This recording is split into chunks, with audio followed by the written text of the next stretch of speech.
With Uttar Pradesh fast emerging as a top tourist destination in the country, the Yogi government has now shifted focus to rural tourism. As part of the efforts, homestays are being developed in several villages across all 75 districts of the state. These homestays promise to give tourists an authentic experience of the art, culture and food of Uttar Pradesh. Uttar Pradesh में ऐसे बहुत सारे गाँव के लोग आगे भी आए हैं। इनकी ट्रेनिंग हम कराते हैं। इनको हम लोग हमारा जो tour and travel management institute है उसके ज़रिए IHM लखनऊ है उसके माध्यम से उनको किस तरीके से जो मेहमान आते हैं उनकी देखभाल करें, कैसे उनको रिसीव करें, किस तरीके से उनके इंगेज किया जाए, ये सारी व्यवस्था कर रहे हैं। यहाँ पे कल्चरल एक्टिविटीज़ भी की जाएंगी उन गाँव में और साथ ही साथ जो है वहाँ से वो फसल जो ऑर्गेनिक या नेचुरल फसल हो सकती है उसके पैकेट भी लेकर के जा सकते हैं। वहाँ के ग्रामीण महिलाओं को रोजी रोजगार मिलेगा, स्वयं सहायता समूहों को रोजी रोजगार मिलेगा। The Katwara Gram Panchayat, which is about 40 kilometers from state capital Lucknow, is one of the villages being developed under this project. The village is known for its religious importance that comes from the popularity of the Chandrika Devi temple here.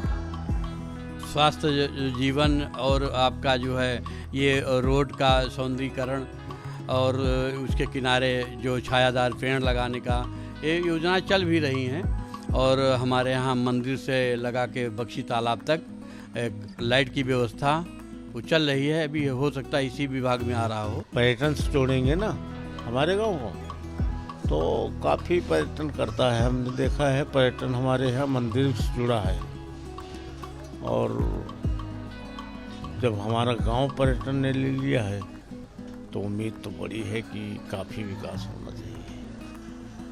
The local economy, which is dependent on devotees coming from far and wide, is also likely to get a boost. Locals welcome the initiative, saying it will intensify development and create more employment opportunities. कठवारा में बहुत विकास कार्य होंगे और हम जैसे युवाओं के लिए प्रेरणादायक है। यहाँ मतलब रोजगार मिलेगा। ज़्यादातर लोगों युवा जितने हैं ज़्यादा रोजगार यहाँ मिलेगा। Another focus region for the Yogi government is Mathura, the city of Lord Krishna. Jaith village in Mathura has also been chosen to be developed under the Rural Tourism Initiative. The livelihood of the village, which is just 5 kilometers from the Banke Bihari temple, is Tulsi Kanthi or Mala. Almost every house in the village is involved in the making of this mala, which is popular among Krishna devotees. यह खेती से लकड़ी उखाड़ते हैं और उसको छांट के। कौन सी लकड़ी होती है? तुलसी की। अच्छा, शुद्ध तुलसी है ये। अच्छा, उसको फिर आप लेके आते हैं खेतों से? खेतों पे ला के इसको जाटा वो लोग छांट के और गड्डी बनाते हैं और फिर उसको कटिंग करके उसे। कितनी तरह की माला तैयार होती है इससे? ये 3-4 तरह की माला हो जाती है। हमारे यहाँ का जो तुलसी का काम है वो 60-70 वर्ष से पहले से चला हुआ रहा है। आज से नहीं है ये। सबसे पहले हमारे गांव का में स्टार्ट हुई थी तुलसी। जब से हमको याद है जब से तुलसी यहीं से हो रही है हमारे गांव से। तुलसी की सप्लाई पूरे खेती होती है और यहाँ अपना रोजगार स्वयं आदमी कटिंग करता है और तुलसी हमारे जैसे वृंदावन में माला बिकने जाती है। अब जब जी जो रोजगार आता है तो हमारे यहाँ माला बिकेंगी और यहाँ से जो पर्यटक आएंगे, जो बाहर के आदमी आएंगे वो देखेंगे कि हमारे गाँव की उन्नति होगी। वो देखेंगे तो क्यों ज़्यादा हमारा माल बिकेगा। As part of the scheme, the government is also developing homestays in villages to offer tourists an authentic rural experience. 7 such houses have been identified as homestays in Jaith village. The homeowners have also undergone special training on how to run the homestays.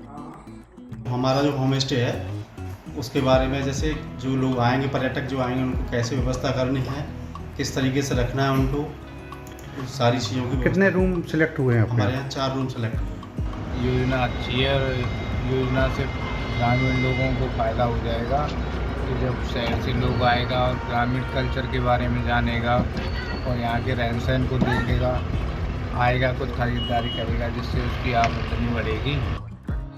Uttar Pradesh already has a big advantage as it works on bringing more tourists to the state, that of excellent connectivity. The state today has an elaborate network of road, rail, water and air transport options. With a boost to rural tourism, the sector is expected to grow manifold.